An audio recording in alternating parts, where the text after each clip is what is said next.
ഭംഗിയാണിത് കാണാനായിട്ട്. നിങ്ങൾ കണ്ടിട്ടുണ്ടെങ്കിൽ കമന്റ് ചെയ്യണം.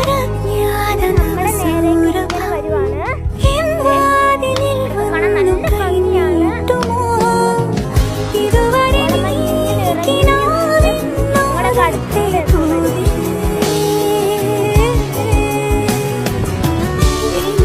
ചെറുതായിട്ട് മഴയുണ്ടാകും.